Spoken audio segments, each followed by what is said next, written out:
Good evening, all. Happy New Year. First of all നമുക്ക് income tax ആക്ടിനെ കുറിച്ചിട്ട് discuss ചെയ്യുന്നതിന് മുമ്പ് പുതിയ വർഷമാണെങ്കിൽ എൻ്റെ വോയിസ് നിങ്ങൾക്ക് എല്ലാവർക്കും ക്ലിയർ ആയിട്ട് കേൾക്കുന്നുണ്ടോ? കേൾക്കുന്നുണ്ട്. കേൾക്കുന്നുണ്ടെന്ന് വിചാരിക്കുന്നു. നേരത്തെ ഓഡിബിൾ എന്തോ ആണ് സർ. വോയിസിൽ നിമിഷം സംസാരിക്കുമ്പോൾ വോയിസിൽ എന്തോ ഇഷ്യൂ പറഞ്ഞിരുന്നു. ഇപ്പോൾ എൻ്റെ വോയിസിൽ വല്ല ഇഷ്യൂ ഉണ്ടെങ്കിൽ നിങ്ങൾ എന്തെങ്കിലും കമന്റ് പറയണം. ഓക്കെ. നമുക്ക് ഇൻകം ടാക്സ് ആക്ട് 2025 ആണ് ഇപ്പോൾ പുതിയതായിട്ട് നമുക്ക് ഏപ്രിൽ തൊട്ടിട്ട് നിലവിൽ വരുന്നത്. നമ്മളെ സംബന്ധിച്ച് ടാക്സ് പ്രൊഫഷണൽസ്, അതേപോലെ അക്കൗണ്ടിങ്, ഫിനാൻസ് ആയിട്ടൊക്കെ ബന്ധപ്പെട്ടുള്ളവർക്ക് ന്യൂ ഇയർ എപ്പോഴും സ്റ്റാർട്ട് ചെയ്യുന്നത് ഏപ്രിൽ 1 തീയതിയാണ്. അപ്പൊ നമ്മളുടെ ന്യൂ ഇയർ ആവാൻ പോകുന്നുള്ളൂ. ന്യൂ ഇയറിൽ നമുക്ക് പുതുവത്സരത്തിൽ വരാവുന്ന ആദ്യത്തെ തന്നെ ഒരു പ്രസന്റ് ആണ് ഇൻകം ടാക്സ് ആക്ട് 2025. നമുക്കിവിടെ പുതിയ ഇൻകം ടാക്സ് ആക്ട് എന്തുകൊണ്ട് വന്നു, അല്ലെങ്കിൽ എന്താണ് അതിനുള്ള ഒരു റീസൺ, പുതിയ ഇൻകം ടാക്സ് ആക്ട് വരാനുള്ള റീസൺ എന്നുള്ളതൊക്കെ നമുക്കൊന്ന് ബ്രീഫായിട്ട് ഡിസ്കസ് ചെയ്തുകൊണ്ട് നമുക്ക് പോവാം.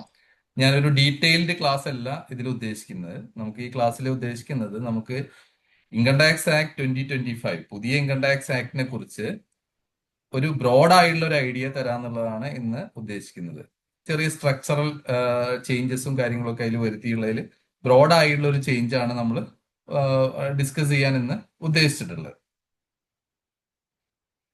നമുക്ക് ഇൻകം ടാക്സ് ആക്ട് 2025 ആവശ്യകത വന്നുള്ളതെന്ന് വെച്ചിട്ടുണ്ടെങ്കിൽ ഇപ്പോഴത്തെ പുതിയ 1961 ഇൻകം ടാക്സ് ആക്ടിൽ ഉണ്ടായിരുന്ന കോംപ്ലക്സിറ്റീസ് ആണ്. എല്ലാവരും കണ്ടിട്ടുണ്ടായിരിക്കും. ഇൻകം ടാക്സ് ആക്ടിൽ ഒരു സെക്ഷൻ സ്റ്റാർട്ട് ചെയ്ത് കഴിഞ്ഞാൽ ഒരുപാട് പ്രൂസോസും ഒരുപാട് എക്സ്പ്ലനേഷൻസും അതിനോട് കണക്റ്റഡ് ആയിട്ട് വന്നിട്ടുണ്ട്. അതിന്റെ ആവശ്യകത വന്നുള്ള വെച്ചാൽ ആക്ട് ഒരു 60 കൊല്ലം മുമ്പ് എനാക്ട് ചെയ്തുള്ള ഒരു ആക്ട് ആയതുകൊണ്ട് ആ ആക്ടിൽ കുറച്ച് ചേഞ്ചസ് വന്നിട്ടുണ്ട്. ആ ചേഞ്ചസ് സബ്സിക്വന്റ് ആയിട്ടാണ് നമുക്ക് ക്യാപ്ചർ ചെയ്യാൻ പറ്റിയിട്ടുള്ളത്. അപ്പൊ ആ സബ്സിക്വന്റ് ആയിട്ട് ക്യാപ്ചർ ചെയ്യുമ്പോൾ അത് ആ സെക്ഷനിൽ തന്നെ പലതും ഇൻകോർപ്പറേറ്റ് ചെയ്യാൻ പറ്റാത്ത കാരണം കൊണ്ട് പലപ്പോഴും അതെല്ലാം ഇൻകോർപ്പറേറ്റ് ചെയ്തിട്ടുള്ളത്, സോറി 1 മിനിറ്റ് ഞാൻ സ്ലൈഡ് ഒന്ന് ശരിയായിക്കോട്ടെ. പലത് ഇൻകോർപ്പറേറ്റ് ചെയ്തിട്ടുള്ള പ്രൊവിസോഴ്സും എക്സ്പ്ലനേഷൻസും ആയിട്ടാണ്. ഇത് കാരണം ഇത് ഒരുപാട് കോംപ്ലിക്കേറ്റഡ് ആയിട്ട് പിന്നീട് മാറി. നിങ്ങൾക്ക് ഇപ്പോൾ ഇൻകം ടാക്സ് ആക്ട് അത്ര കോംപ്ലിക്കേറ്റഡ് ആയിട്ട് മുമ്പത്തെ 1961 ആക്ട് കോംപ്ലിക്കേറ്റഡ് ആയിട്ട് ഫീൽ ചെയ്തിട്ടുണ്ടെങ്കിൽ നിങ്ങൾക്ക് ജസ്റ്റ് ഒന്ന് കമന്റ് ചെയ്യാം. നമുക്ക് നിങ്ങളുടെ ഒപ്പീനിയൻസ് അറിയാൻ വേണ്ടിയിട്ടാണ്, ഒരു ഇന്ററാക്റ്റീവ് ആക്കാനും കൂടിയാണ്. നിങ്ങൾക്ക് നിങ്ങളുടെ കമന്റ് ബോക്സിൽ പറയാം 1961 ആക്ട് നിങ്ങൾക്ക് എന്തുകൊണ്ടാണ് കോംപ്ലിക്കേറ്റഡ് ആയിട്ട് ഫീൽ ചെയ്തിട്ടുള്ളതെന്നുണ്ടെങ്കിൽ നിങ്ങൾക്ക് അത് ഒന്ന് കമന്റ് ബോക്സിൽ കമന്റ് ചെയ്യാം.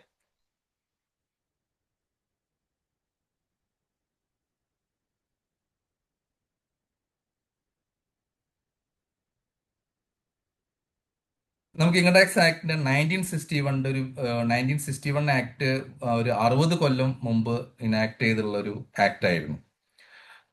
1/4/1962 തൊട്ടിട്ടാണ് ഇൻകം ടാക്സ് ആക്ട് നിലവിൽ വന്നുള്ളത്. ഈ ഇൻകം ടാക്സ് ആക്ടിൽ ഒരുപാട് ലിമിറ്റേഷൻസും കാര്യങ്ങളും ഉണ്ടായിരുന്നു. അമെന്റ്മെന്റ്സ് വന്നതിന്റെ ഭാഗമായിട്ടുള്ള കോംപ്ലക്സിറ്റി ഇൻക്രീസ് ചെയ്തതിന്റെ ഭാഗമായിട്ട് വന്നിട്ടുണ്ടായിരുന്ന ലിമിറ്റേഷൻസ് ആയിരുന്നു. അപ്പൊ ഇൻകം ടാക്സ് ഫിനാൻസ് ആക്ട് 2025 അവതരിപ്പിക്കുന്ന സമയത്ത് ഫിനാൻസ് മിനിസ്റ്റർ ഒരു കാര്യം പറഞ്ഞിരുന്നു, നമുക്കൊരു പുതിയ ഇൻകം ടാക്സ് ബില്ല് കൊണ്ടുവരാൻ പോകുന്നുണ്ട്. ആ പുതിയ ഇൻകം ടാക്സ് ബില്ലിൽ നമ്മളുടെ ഒരു ഡ്രാസ്റ്റിക് ആയിട്ടുള്ള ഒരു ചേഞ്ചസ് ഇല്ലെങ്കിലും അതിൽ ലാംഗ്വേജ് കുറേയും കൂടി സിംപ്ലിഫൈ ചെയ്യുന്നുണ്ട് എന്ന് പറഞ്ഞിട്ട് ഒരു പുതിയ ഇൻകം ടാക്സ് ബില്ല് കൊണ്ടുവരുന്നതിനെ കൊണ്ട് സംസാരിച്ചിരുന്നു. ഇൻകം ടാക്സ് ബില്ല് 2 പാർലമെന്റിൽ അവതരിപ്പിക്കുകയും ചെയ്തു. പെട്ടെന്ന് തന്നെ സെലക്ട് കമ്മിറ്റിക്ക് വിടാനുണ്ടായത്. അപ്പൊ സെലക്ട് കമ്മിറ്റി അതിലൊരു ഡീറ്റെയിൽഡ് ഡിസ്കഷൻ പല സ്റ്റേക്ക് ഹോൾഡേഴ്സ് ആയിട്ടും കണ്ടക്ട് ചെയ്തതിന്റെ ഭാഗമായിട്ട് ഒരുപാട് അമെന്റ്മെന്റ്സ് വന്നതിന് ശേഷം ഓഗസ്റ്റ് 2025 ഇൻകം ടാക്സ് ബിൽ വീണ്ടും പാർലമെന്റിൽ അവതരിപ്പിക്കുന്നതും അത് പാസ്സാക്കുന്നതും. ഓഗസ്റ്റ് 21 പുതിയ ഇൻകം ടാക്സ് ആക്ടിന് പ്രസിഡന്റിന്റെ അസന്റ് കിട്ടി. ഇനി നമുക്ക് പുതിയ ഫിനാൻഷ്യൽ ഇയർ സ്റ്റാർട്ട് ചെയ്യുന്നത് ഏപ്രിൽ 1, 2026 2026 തൊട്ടിട്ട് നമ്മൾ പുതിയ ഇൻകം ടാക്സിനെ വെൽക്കം ചെയ്യാൻ പോവുകയാണ്. പുതിയ ഇൻകം ടാക്സ് അപ്ലിക്കബിൾ ആവാൻ പോവുകയാണ്. ഇൻകം ടാക്സ് റൂൾസ് സബ്സിക്വന്റ് ആയിട്ട് നോട്ടിഫൈ ചെയ്യുള്ളൂ. നമുക്ക് ഇൻകം ടാക്സ് റൂൾസ് ഇതുവരെ വന്നിട്ടില്ല. ഇൻകം ടാക്സ് റൂൾസ് നോട്ടിഫൈ ചെയ്യാൻ ചിലപ്പോൾ ഈ ഒരു മാസങ്ങളിലോ അടുത്ത മാസങ്ങളിലൊക്കെ ഇൻകം ടാക്സ് റൂൾസ് നോട്ടിഫൈ ചെയ്യാനുള്ള സാധ്യതയുണ്ട്. നമുക്ക് 1961 റൂൾസ് നോക്കിക്കഴിഞ്ഞാലും ആക്ട് 1961 ആണെങ്കിൽ 1962 റൂൾസ് നോട്ടിഫൈ ചെയ്തുള്ളത്. അപ്പോൾ ചെറിയൊരു ടൈം ലാഗ് ഉണ്ട് അതിൽ. അപ്പോൾ അത് ഇൻകം ടാക്സ് ആക്ട് 2025 നമുക്ക് എക്സ്പെക്ട് ചെയ്യാം. എന്തുകൊണ്ട് ഇൻകം ടാക്സ് ആക്ട് വന്നു 25 വന്നു എന്നുള്ളതിന് റീസൺ ആണ് ഈ കാണുന്ന ഒരു 5 റീസൺ ആണ് ബേസിക് ആയിട്ട് എനിക്ക് പറയാനുള്ളത്. ഒന്ന്, നമുക്ക് അതിന്റെ സിംപ്ലിഫിക്കേഷൻ ആണ് ഉദ്ദേശിച്ചിട്ടുള്ളത്. 1961 ഇത്തിരി കോംപ്ലിസിറ്റി ഉണ്ടായിരുന്നത് 25 കുറച്ച് സിംപ്ലിഫൈ ചെയ്യാന്നുള്ള ഉദ്ദേശത്തോടു കൂടിയിട്ടാണ് ഈ പുതിയ ആക്ട് കൊണ്ടുവന്നുള്ളത്. 1961 നമ്മളുടെ എക്കോണമിയുടെ ഡെവലപ്മെന്റിനായാലും ഓവറോൾ ടാക്സ് ഗവേണൻസിനായാലും ഒരുപാട് നമ്മളെ ഹെൽപ്പ് ചെയ്തിട്ടുണ്ട്. ഇത്രയും ഈ 60 കൊല്ലത്തിന്റെ ഉള്ളിൽ നമ്മുടെ എക്കോണമി ഇത്രയ്ക്ക് ഗ്രോ ചെയ്തിട്ടുണ്ടെങ്കിൽ ഇൻകം ടാക്സ് ആക്ട് വലിയൊരു രീതിയിൽ കോൺട്രിബ്യൂട്ട് ചെയ്തിട്ടുണ്ട്. പക്ഷെ ഈ ആക്ട് എനാക്ട് ചെയ്തുള്ളത് കമ്പ്യൂട്ടേഴ്സ് ഇല്ലാത്ത സമയത്തും അതുപോലെ ഇന്റർനെറ്റ് ഇല്ലാത്ത സമയത്തും അതുപോലെ ഫേസ്ലെസ് അസസ്മെന്റ് ഇപ്പൊ നടക്കുന്ന ഒന്നും ഇല്ലാത്ത സമയത്തായിരുന്നു ഈ ആക്ട് ഇനാക്ട് ചെയ്തിട്ടുണ്ടായിരുന്നത്. അപ്പൊ അതിനനുസരിച്ചുള്ള ചേഞ്ചസ് കൊണ്ടുവരേണ്ട ആവശ്യം പുതിയ ഇൻകം ടാക്സ് ആക്ടിൽ ഉണ്ട്. അപ്പൊ അത് കൂടാതെ ലാംഗ്വേജിന്റെ ഉള്ള കോംപ്ലിസിറ്റിയും ഒരുപാട് പ്രൊവിസോസും ഒരുപാട് എക്സ്പ്ലനേഷൻസും സെക്ഷൻസിൽ ഉണ്ടായിരുന്നത് ക്ലാരിഫൈ ചെയ്യാൻ വേണ്ടിയിട്ടും അതിൽ ക്ലാരിറ്റി കിട്ടാൻ വേണ്ടിയിട്ടും കൂടിയിട്ടും കൂടാണ് ഈ ആക്ടിലുള്ള അമെന്റ്മെന്റ്സ് കൊണ്ടുണ്ടായിട്ടുള്ളത്.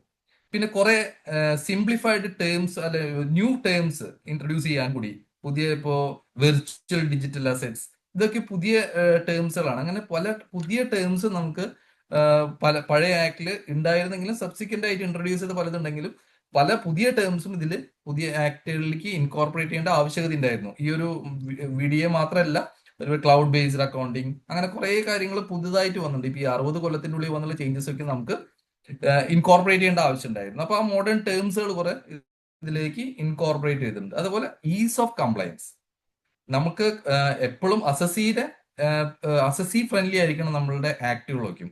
അപ്പോൾ ഈ കംപ്ലയൻസിൽ കുറച്ച് ബുദ്ധിമുട്ടുകൾ ആളുകൾക്ക് ഫീൽ ചെയ്യുന്നുണ്ടായിരുന്നു 1961. പുതിയ ആക്ടില് കംപ്ലയൻസ് കുറെ കൂടി ഈസി ആക്കാൻ വേണ്ടി ലാസ്റ്റ് ഒരു 4-5 കൊല്ലമായിട്ട് ഇൻകം ടാക്സിന്റെ കംപ്ലയൻസ് ഒരുപാട് ഇംപ്രൂവ് ചെയ്തിട്ടുണ്ട്. പ്രത്യേകിച്ച് അസസ്മെന്റ് റിലേറ്റഡ് ആയിട്ട് ഫേസ്ലെസ് അസസ്മെന്റ് വന്നതിന് ശേഷം നമുക്ക് കുറെ കൂടി ഓഫീസിൽ അസസിംഗ് ഓഫീസറെ മീറ്റ് ചെയ്യാതെ അസസിംഗ് ഓഫീസറെ ഹാരാസ്മെന്റ് ഒഴിവാക്കി നമുക്ക് നേരിട്ട് ഫേസ്ലെസ് ആയിട്ട് ഇൻകം ടാക്സ് ഡിപ്പാർട്ട്മെന്റ് ആയിട്ട് കമ്മ്യൂണിക്കേറ്റ് ചെയ്യാനുള്ള ഓപ്പർച്യൂണിറ്റിക്കും വന്നിട്ടുണ്ട്. പക്ഷെ അത് കൂടുതൽ ബെറ്റർ ആക്കാൻ വേണ്ടിയിട്ടാണ് ഈ ITA ആക്ട് 2025 ഉദ്ദേശിച്ചിട്ടുള്ളത്. പിന്നെ അൾട്ടിമേറ്റ് ആയിട്ട് ഒരു ബേസിക് ആയിട്ടുള്ള ഗവൺമെന്റ് എയിം എന്താ വെച്ചാൽ ബെറ്റർ അഡ്മിനിസ്ട്രേറ്റീവ് കംപ്ലയൻസ് തന്നെയാണ്. അവർക്ക് ടാക്സ് കളക്ട് ചെയ്യുക എന്നുള്ളതാണ് ഗവൺമെന്റിന്റെ ഉത്തരവാദിത്തം. അപ്പൊ അതിന് വേണ്ടിയിട്ട് ഒരു ബെറ്റർ അഡ്മിനിസ്ട്രേറ്റീവ് മെക്കാനിസം ഉണ്ടാക്കുക എന്നുള്ളതും കൂടിയാണ് ഈ ഇൻകം ടാക്സ് ആക്ട് 2025 ഒരു റീസൺ. പിന്നെ ചെറിയൊരു സ്ട്രക്ചറൽ റാഷണലൈസേഷൻ നടന്നിട്ടുണ്ട്. അത് ചില ചാപ്റ്റേഴ്സ് കൺസോൾഡേറ്റ് ചെയ്യും ഡിവൈഡ് ചെയ്യുകയും ചെയ്തിട്ടുണ്ട് പല പല ചാപ്റ്റേഴ്സിലായിട്ട്. ആ ചാപ്റ്റേഴ്സിന്റെ സൈഡിലേക്ക് വരുമ്പോൾ ഞാനത് കൂടുതലായിട്ട് ഡിസ്കസ് ചെയ്യാം. ഈ ഇൻകം ടാക്സ് ആക്ട് 1961 നിങ്ങൾ ആരെങ്കിലും ഫേസ് ചെയ്യുന്ന കംപ്ലയൻസ് ഇഷ്യൂസ് എന്തൊക്കെയാണ് ഇൻകം ടാക്സ് ആക്ട് 2025 ആ ഇഷ്യൂസ് നിങ്ങൾക്ക് സോൾവ് ചെയ്യാൻ സാധിക്കുന്നുണ്ടെങ്കിൽ നല്ലതായിരിക്കും ഫീൽ ചെയ്യുന്ന കാര്യങ്ങൾ നിങ്ങൾക്ക് വേണമെങ്കിൽ കമന്റ് ചെയ്യാം. എന്തൊക്കെയാണ് ഇഷ്യൂസ് നിങ്ങൾക്ക് ബേസിക് ആയിട്ട് ഫീൽ ചെയ്തിരുന്നുണ്ടെങ്കിൽ. ഇനി മേജർ വേരിയേഷൻസ് നമുക്ക് ഒന്ന് ഡിസ്കസ് ചെയ്ത് പോവാം. ഇൻകം ടാക്സ് ആക്ടില് പഴയ ഇൻകം ടാക്സ് ആക്ടില് 819 സെക്ഷൻസ് ഇഫക്റ്റീവ് സെക്ഷൻസ് ആണ് ഉണ്ടായിരുന്നത്. 819 ഇഫക്റ്റീവ് സെക്ഷൻസ് ഉണ്ടായിരുന്നു. പക്ഷെ പുതിയ ഇൻകം ടാക്സ് ആക്ടില് അത് 536 സെക്ഷൻസ് ആയിട്ട് കുറഞ്ഞിട്ടുണ്ട്. അപ്പൊ സെക്ഷൻസിന്റെ എണ്ണം വളരെയധികം കുറച്ചിട്ടുണ്ട്. ഇത് കൂടാതെ 47 ചാപ്റ്റേഴ്സിലായിട്ടായിരുന്നു ഈ സെക്ഷൻസ് കൊടുത്തിരുന്നത്. ഈ 47 ചാപ്റ്റേഴ്സിൽ ഉണ്ടായിരുന്ന സെക്ഷൻസിനെ ചാപ്റ്റേഴ്സിന്റെ എണ്ണം കുറച്ചിട്ട് 23 ചാപ്റ്റേഴ്സ് ആയിട്ട് റെഡ്യൂസ് ചെയ്തിട്ടുണ്ട്. ആക്ടിന് തന്നെ ഒരു 14 ഷെഡ്യൂൾ ഉണ്ടായിരുന്നു. 1961 ആക്ടിന് ഒരു 14 ഷെഡ്യൂൾസ് ഉണ്ടായിരുന്നു. ആ ഷെഡ്യൂൾസിന്റെ എണ്ണം പക്ഷെ ഇൻക്രീസ് ചെയ്യാണ് ചെയ്തിട്ടുള്ളത് ഇൻകം ടാക്സ് ആക്ട് 2025. അതിന് റീസൺ ഉണ്ട്. പല സെക്ഷനിൽ ഉണ്ടായിരുന്ന പ്രൊവിസോസും എക്സ്പ്ലനേഷൻസും കണ്ടീഷൻസും കാര്യങ്ങളൊക്കെ ഈ ഷെഡ്യൂൾസിലേക്ക് ഷിഫ്റ്റ് ചെയ്യാണ് ചെയ്തിട്ടുള്ളത്. അതുകൊണ്ടാണ് ഷെഡ്യൂൾസിന്റെ എണ്ണം ഇൻക്രീസ് ചെയ്തിട്ടുള്ളത്. ഇൻകം ടാക്സ് ആക്ടിന്റെ സൈസ് തന്നെ ഒരുപാട് കുറയ്ക്കാൻ പറ്റിയിട്ടുണ്ട്. എന്ന് വെച്ചിട്ടുണ്ടെങ്കിൽ നമുക്ക് നമ്പർ ഓഫ് വേർഡ്സ് നോക്കി കഴിഞ്ഞാൽ അറിയാം. 5,12,000 വേർഡ്സ് ആണ് ഉണ്ടായിരുന്നത്. ആ വേർഡ്സ് 2,60,000 വേർഡ്സ് ആയിട്ട് കുറയ്ക്കാൻ പുതിയ ഇൻകം ടാക്സ് ആക്ടില് പറ്റിയിട്ടുണ്ട്. പിന്നെ ബേസിക് ആയിട്ടുള്ള ഒരു ചേഞ്ച് വന്നുള്ളത് എല്ലാവർക്കും കൺഫ്യൂഷൻ ഉണ്ടാക്കുന്ന ഒരു ഏരിയയും കൂടിയായിരുന്നു. അസസ്മെന്റ് ഇയർ എന്ന് പറഞ്ഞുള്ള ഒരു ടേംസും പ്രീവിയസ് ഇയർ എന്നുള്ള ടേമും പലർക്കും ഈ ഫിനാൻസ് ആയിട്ടും ടാക്സേഷനായിട്ടും അധികം ബന്ധമില്ലാത്ത ആൾക്കാർക്ക് മനസ്സിലാക്കാൻ പറ്റാത്ത ഒരു ഏരിയ ആയിരുന്നു ഈ അസസ്മെന്റ് പ്രീവിയസ് ഇയറും.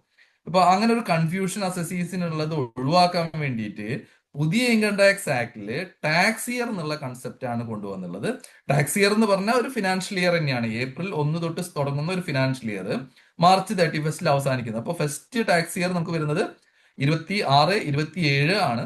അപ്പോൾ 1-4-2026 തൊട്ട് മാർച്ച് 31-2027 വരെയുള്ള പീരീഡ് ആണ് പുതിയ ഇതിൽ ഒരു ടാക്സ് ഇയർ ആയിട്ട് കണക്കാക്കുന്നത്. കോംപ്ലക്സ് ആയിട്ടുള്ള പ്രൊവിസോഴ്സും എക്സ്പ്ലനേഷൻസും ഒക്കെ ഒഴിവാക്കിയിട്ട് ഒരു ക്ലിയർ ലാംഗ്വേജ് ആണ് കൊടുത്തുള്ളത്. അതിൽ കൂടുതൽ ഇമ്പോർട്ടന്റ് ആയിട്ടുള്ളതെന്ന് വെച്ചിട്ടുണ്ടെങ്കിൽ ഒരുപാട് ടേബിൾസും ഫോർമുലാസും പുതിയ ഇൻകം ടാക്സ് ആക്ടിൽ ഉണ്ട്. അപ്പൊ കുറേ കൂടി കാര്യങ്ങൾ മനസ്സിലാക്കാൻ നമുക്ക് കുറേ കൂടിയും ഈസിനെസ് ആണ്. നിങ്ങൾക്ക് 1200 പ്രൊവിസോഴ്സും 900 എക്സ്പ്ലനേഷനും അതെല്ലാം റിമൂവ് ചെയ്തു. സെക്ഷനിൽ ഉണ്ടായിരുന്ന 1200 പ്രൊവിസോഴ്സും 900 എക്സ്പ്ലനേഷൻസും റിമൂവ് ചെയ്തു. ഇനി സെക്ഷനിലേക്ക് കടക്കണക്ക് ബാക്കിൽ കടക്കണക്കിന് ആക്ടില് ഈ നേരത്തെ പറഞ്ഞിരുന്ന 47 ചാപ്റ്റേഴ്സ് ആണ് ഉണ്ടായിരുന്നത്. ഈ 47 ചാപ്റ്റേഴ്സിനും സെപ്പറേറ്റ് ആയിട്ട് നമുക്കൊന്ന് ഡിസ്കസ് ചെയ്തു പോയാൽ പുതിയ ചാപ്റ്റേഴ്സ് എങ്ങനെയാണെന്നുള്ളതൊന്ന് ജസ്റ്റ് ബ്രീഫായിട്ട് നമുക്കൊന്ന് ഒന്ന് ആയിക്കൂടെ ഒന്ന് പോവാം. ചാപ്റ്റർ 1 പ്രിലിമിനറി ആയിരുന്നു. അതിൽ മേജർ ആയിട്ടുള്ള ഒരു ഐറ്റം ഡെഫിനിഷൻ സെക്ഷൻ ആണ് ചാപ്റ്റർ 1 ഉണ്ടായിരുന്ന. ഈ ഡെഫിനിഷൻ സെക്ഷന്റെ ബേസിക് ആയിട്ടുള്ള ഒരു ചേഞ്ച് എന്ന് പറഞ്ഞിട്ടുണ്ടെങ്കിൽ ആ ഡെഫിനിഷന്റേക്കും ലാംഗ്വേജ് വളരെയധികം സിംപ്ലിഫൈ ചെയ്തു. സിംപ്ലിഫൈഡ് ലാംഗ്വേജ് ആണ് ഇപ്പോൾ യൂസ് ചെയ്തിട്ടുള്ളത്. കുറെ കൂടി ആൾക്കാർക്ക് മനസ്സിലാവുന്ന രീതിയിൽ ലേമേനിന് കുറച്ചുകൂടി വായിച്ച ക്ലിയർ ആവാവുന്ന രീതിയിലുള്ള ലാംഗ്വേജ് ആണ് ഇപ്പോൾ യൂസ് ചെയ്തിട്ടുള്ളത്. പല ടേംസും നമുക്ക് ഓരോ സെക്ഷനിലും അവിടെ ഇവിടെയൊക്കെ ആയിട്ടാണ് കെടുക്കുന്നുണ്ടായിരുന്നത്. പക്ഷെ ആ സെക്ഷൻസിലെല്ലാം ക്രോസ് റെഫറൻസ് ചെയ്ത് സെക്ഷൻ 2 ഡെഫിനിഷൻ സെക്ഷനിലേക്ക് ഇൻക്ലൂഡ് ചെയ്തിട്ടാണ് പുതിയ ആക്ട് നിലവിൽ വന്നുള്ളത്. പിന്നെ ബുക്സ് ഓഫ് അക്കൗണ്ട്സ് ഒക്കെ നോക്കി കഴിഞ്ഞാൽ ബുക്സ് ഓഫ് അക്കൗണ്ട്സിന്റെ ഡെഫിനിഷനിലേക്ക് നേരത്തെ പറഞ്ഞ പുതിയ terms cloud based accounting, cloud based ആയിട്ടുള്ള ബുക്സ് ഓഫ് അക്കൗണ്ട്സും ബുക്സ് ഓഫ് അക്കൗണ്ട് ഡെഫിനിഷനിൽ വന്നിരുന്നു. പണ്ട് cloud based accounting books of account ഡെഫിനിഷനിലില്ലായിരുന്നു. അതുപോലെ print out of digital records. അപ്പൊ നമുക്കൊരു ടാലിയിലാണ് നമ്മളുടെ അക്കൗണ്ട്സ് മെയിൻറ്റെയിൻ ചെയ്യുന്നുണ്ടെങ്കിൽ ടാലി നിൽക്കുന്ന പ്രിന്റ് ഔട്ടും ബുക്സ് ഓഫ് അക്കൗണ്ട്സ് ആയിട്ട് ട്രീറ്റ് ചെയ്യും. അതൊക്കെ ക്ലിയർ ആക്കിയിട്ടുണ്ട് ബുക്സ് ഓഫ് അക്കൗണ്ട്സിന്റെ ഏരിയയിൽ. ചാരിറ്റബിൾ പർപ്പസിന്റെ ഡെഫിനിഷനിൽ വലിയൊരു ചേഞ്ച് വന്നുള്ളത്, അതിലൊരു പ്രൊവിസോ ഉണ്ടായിരുന്നു ചാരിറ്റബിൾ പർപ്പസിൽ. അത് any other object of public യൂട്ടിലിറ്റിയിൽ നമുക്ക് 20% ഒക്കെ കൂടുതൽ, ടോട്ടൽ ഇൻകത്തിന്റെ 20% കൂടുതൽ any other object of public utility വരുന്ന ഇൻകം ആണെങ്കിൽ, കൊമേഴ്ഷ്യൽ നേച്ചറിലുള്ള ഇൻകം ആണെങ്കിൽ അത് ചാരിറ്റബിൾ പർപ്പസ് അല്ലാതെ ട്രീറ്റ് ചെയ്യും എന്നുള്ള ഒരു പ്രൊവിസോ ഉണ്ടായിരുന്നു. ആ പ്രൊവിസോ ഇപ്പോൾ വേറൊരു ചാപ്റ്റർ 17 എന്ന് പറഞ്ഞ ചാപ്റ്ററിലേക്ക് ഷിഫ്റ്റ് ചെയ്യാണ് ചെയ്തത്. സെപ്പറേറ്റ് ചാപ്റ്റർ നോട്ട് പ്രോഫിറ്റ് ഓർഗനൈസേഷന് പുതിയ ഇൻകം ടാക്സ് ആക്ടിൽ നിലവിലുണ്ട്. പിന്നെ റിലേറ്റീവിന്റെ ഡെഫിനേഷനിൽ ചെറിയൊരു ചേഞ്ച് വന്നിട്ടുണ്ട്. മെറ്റേണൽ ആൻഡ് പെറ്റേണൽ, ഫാദറിന്റെ ഡിസെൻഡൻസും അസെൻഡൻസും നമ്മുടെ അതേപോലെ തന്നെ അമ്മയുടെ ഡിസെൻഡൻസും അസെൻഡൻസും റിലേറ്റീവിന്റെ ഡെഫിനേഷനിൽ കൊണ്ടുവന്നു. അത് ക്ലിയർ ആക്കിയിട്ടുണ്ടായിരുന്നില്ല. പല കേസ് ലോസും അത് ഡിസ്കസ് ചെയ്തിരുന്നുണ്ടെങ്കിലും ഡെഫിനിഷനിൽ അത് ക്ലിയർ അല്ലായിരുന്നു. അപ്പൊ അത് ഒന്നും കൂടിയും പുതിയ ആക്ടിൽ ക്ലിയർ ആക്കി. ഇനി ചാപ്റ്റർ 2 വരുന്നത് ചാർജിങ് പ്രൊവിഷൻ ആണ്. അത് ചാർജിങ് പ്രൊവിഷൻ തന്നെയാണ് പുതിയ ആക്ടിലും ചാപ്റ്റർ 2. ചാപ്റ്റർ 2 അവർ ഡിസ്കസ് ചെയ്യാൻ ഉദ്ദേശിക്കുന്നത് വെച്ചിട്ടുണ്ടെങ്കിൽ നമ്മൾ എന്തുമലാണ് ടാക്സ് ചാർജ് ചെയ്യുന്നത്. അപ്പോൾ ടോട്ടൽ ഇൻകത്തുമ്മലാണ് നമുക്ക് ടാക്സ് ചാർജ് ചെയ്യുന്നത്. അപ്പൊ ടോട്ടൽ ഇൻകം എന്താണെന്നുള്ളത് സബ്സിക്വൻറ്റ് ചാപ്റ്റേഴ്സിലേക്കും ഡിഫൈൻ ചെയ്യുന്നുണ്ട്. അപ്പോൾ ടോട്ടൽ ഇൻകത്തുമ്പോൾ നമുക്ക് ഇൻകം ടാക്സ് ചാർജ് ചെയ്യാം. പിന്നെ അറിയേണ്ടത് എന്താണ്, നമുക്ക് നമ്മളുടെ ഇൻകം ടാക്സ് ആക്ട് നമ്മുടെ നാട്ടിലുള്ള റെസിഡൻഷ്യൽ ബേസ്ഡ് ടാക്സേഷൻ ആണ്. 2 ടൈപ്പാണ് റെസിഡൻസ്, 2-3 കാറ്റഗറി ഉണ്ട്. Resident, ordinary resident, not ordinary resident and non resident. അപ്പൊ റെസിഡന്റ് ആയിട്ടുള്ള ഒരു വ്യക്തിക്ക് ഇന്ത്യയിലുള്ള ഇൻകം മാത്രമല്ല, അയാളുടെ ഗ്ലോബൽ ഇൻകം ഇന്ത്യയിൽ ടാക്സബിൾ ആണ്. നോൺ റെസിഡന്റ് ആയുള്ള ഒരു വ്യക്തിയാണെന്ന് വെച്ചിട്ടുണ്ടെങ്കിൽ ആളുടെ ഇന്ത്യയിൽ ഏൺ ചെയ്യുന്ന ഇൻകത്തിന് മാത്രം ആള് ടാക്സ് കൊടുക്കേണ്ട ആവശ്യമുള്ളൂ. അതുപോലെ നോട്ട് ഓർഡിനറി റെസിഡന്റ് ആയുള്ള ഒരു വ്യക്തിയാണെന്ന് വെച്ചിട്ടുണ്ടെങ്കിൽ അയാളുടെ ഇന്ത്യയിൽ നിന്ന് കൺട്രോൾ ചെയ്യുന്ന ഇൻകങ്ങളും പുറത്തുനിന്ന് ഏൺ ചെയ്യുന്ന ഇൻകം ആണെങ്കിലും ഇന്ത്യയിൽ ഏൺ ചെയ്യുന്ന ഇൻകം ഇന്ത്യയിൽ ടാക്സബിൾ ആണ്. ഇതായിരുന്നു ബേസിക് ആയിട്ട് റെസിഡന്റും നോൺ റെസിഡന്റും അതേപോലെ നോട്ട് ഓർഡിനറി റെസിഡന്റും ടാക്സേഷന്റെ ഒരു ബേസിസ് ഉണ്ടായിരുന്നു. അത് അതേപോലെ തന്നെ കണ്ടിന്യൂ ചെയ്യാണ്. ഇത് കൂടാതെ ഒരു ഡീംഡ് അക്രൂവൽ ഓഫ് ഇൻകം ഉണ്ടായിരുന്നു. അത് ഒരു എക്സാമ്പിൾ പറയാവുന്നത്, വലിയ ഇന്റർനാഷണൽ കമ്പനികൾ, ഇപ്പോൾ ഒരു ഓട്ടോമൊബൈൽ കമ്പനിയാണ്, ഇപ്പോൾ മാരുതി സുസുക്കി എടുക്കാം. മാരുതി സുസുക്കി കമ്പനി സുസുക്കി ജപ്പാനിലേക്ക് റോയൽറ്റി കൊടുക്കും. ഈ റോയൽറ്റി കൊടുക്കുന്നത് ശരിക്കും പറഞ്ഞാൽ സുസുക്കി ജപ്പാനിലാണ്, അവിടെ ടാക്സബിൾ ആയിട്ടുള്ള ഒരു ഇൻകം. പക്ഷേ ഇൻകം ടാക്സ് ആയിട്ടുള്ള പ്രൊവിഷൻ എന്താ പറയുന്നത്, റോയൽറ്റി അങ്ങനെ കൊടുക്കുന്നുണ്ടെങ്കിൽ ആ income deemed to accrue in India എന്നുള്ളതാണ്. ഇന്ത്യയിൽ അക്രൂ ചെയ്യുന്നു എന്നുള്ളതാണ് കണക്കാക്കുന്നത്. ഇന്ത്യയിൽ അതിന് ടാക്സ് കൊടുക്കണം. ആ സെക്ഷൻ കവർ ചെയ്യുന്നത് ഈ ചാപ്റ്റർ 2 തന്നെയാണ്. ഇത് കൂടാതെ ഒരു പാർട്ണർഷിപ്പ് ഫേം റീകോൺസ്റ്റിറ്റ്യൂട്ട് ചെയ്യുക, അതുപോലെ പാർട്ണർ റിട്ടയർ ചെയ്യുക, അല്ലെങ്കിൽ പാർട്ണർഷിപ്പ് ഡിസോൾവ് ചെയ്യുക, അങ്ങനത്തെ സിറ്റുവേഷനിലേക്കും ക്യാപിറ്റൽ അക്കൗണ്ടിനേക്കാൾ കൂടുതൽ എമൗണ്ട് ഒരാൾ പാർട്ട്ണർക്ക് കൊടുക്കുന്നുണ്ടെങ്കിൽ ആ കൊടുക്കുന്ന എമൗണ്ട് എക്സസ് ഉള്ള എമൗണ്ടിന് പാർട്ണർഷിപ്പ് ഫേം ടാക്സ് കൊടുക്കാൻ ബാധ്യസ്ഥനാണ്. ആ ഒരു പ്രൊവിഷനാണ് സെക്ഷൻ 10 പറയുന്നത്. അപ്പൊ അതും ചാപ്റ്ററിൽ ഇൻക്ലൂഡ് ചെയ്തിട്ട് മുമ്പുള്ള ചാപ്റ്ററുകളിലൊക്കെ ഉള്ളത് തന്നെയാണ്. അത് പുതിയ ഇൻകം ടാക്സ് ആക്ടിലും കണ്ടിന്യൂ ചെയ്യുന്നുണ്ട്. ചാപ്റ്റർ 3 പറയുന്നത് നമുക്ക് ടോട്ടൽ ഇൻകത്തിൽ ഇൻക്ലൂഡ് ചെയ്യാത്ത ഇൻകങ്ങൾ എന്തൊക്കെയാന്നുള്ളതാണ്. ടോട്ടൽ ഇൻകത്തിൽ ഇൻക്ലൂഡ് ചെയ്യാത്ത ഇൻകങ്ങളെയാണ് സെക്ഷൻ 10 തൊട്ടിട്ട് സെക്ഷൻ 13B വരെ പറഞ്ഞത്. ട്രസ്റ്റിന്റെ ഒക്കെ ഇൻകങ്ങൾ അവിടെയായിരുന്നു കവർ ചെയ്തിരുന്നത് പഴയതിൽ. ഇപ്പൊ ട്രസ്റ്റിന്റെ ഇൻകത്തിനെ ചാപ്റ്റർ 17ലേക്ക് ഷിഫ്റ്റ് ചെയ്തു. ട്രസ്റ്റിന്റെ പ്രൊസീജിയേഴ്സും ചാപ്റ്റർ 17ലേക്ക് ഷിഫ്റ്റ് ചെയ്യാണ് ചെയ്തിട്ടുള്ളത്. ബാക്കിയുള്ള income which do not form part of total income എന്ന് പറഞ്ഞിട്ടുണ്ടായിരുന്ന സെക്ഷൻ 11, 12 എന്ന് പറഞ്ഞ സെക്ഷനിലാണ് ഇൻക്ലൂഡ് ചെയ്തിട്ടുള്ളത്. അതിൽ പല സെക്ഷൻസും പല കണ്ടീഷൻസും അഡീഷണൽ ആയിട്ട് ഒരു 6 ഷെഡ്യൂളുകളിലേക്ക് ആയിട്ട് ഷിഫ്റ്റ് ചെയ്തു. Schedule 2, schedule 3, schedule 4, schedule 5, schedule 6, schedule 7, ഇത്രയും ഷെഡ്യൂളിലേക്ക് ഇൻകം ടാക്സ് ആക്ടിന്റെ ഭാഗമായിട്ട് ഷെഡ്യൂൾ ആക്ട് നോക്കി കഴിഞ്ഞാൽ അതിന്റെ ലാസ്റ്റ് പാർട്ടിൽ നിങ്ങൾക്ക് കാണാം ഈ ഷെഡ്യൂളുകൾ. ഈ ഷെഡ്യൂളിലേക്ക് പലതും ഷിഫ്റ്റ് ചെയ്തു. അപ്പൊ കുറേയും കൂടിയൊക്കെ നിങ്ങൾക്ക് അതവിടെ ക്ലാരിറ്റി, അവിടെ ടേബിൾസ് ഒക്കെ ആയിട്ടാണ് കൊടുത്തുള്ളത്. അപ്പൊ കുറേയും കൂടി നമുക്ക് മനസ്സിലാക്കാൻ കുറെ ഈസിനെസ് ഉള്ള രീതിയിലാണ് അത് സെറ്റ് ചെയ്തിട്ടുള്ളത്. ചാപ്റ്റർ 17ല് NPOസിന് മാത്രമായിട്ടാണ് വെച്ചുള്ളത്. അപ്പൊ നോൺ പ്രോഫിറ്റ് ഓർഗനൈസേഷനിൽ ഒരു സെപ്പറേറ്റ് സെക്ഷൻ ആയിട്ട് ചാപ്റ്റർ 17 സെപ്പറേറ്റ് സെക്ഷൻ ആയിട്ടാണ് ഒരു ഒരു ഒരു പാർട്ടായിട്ടാണ് കാണിച്ചിട്ടുള്ളത്.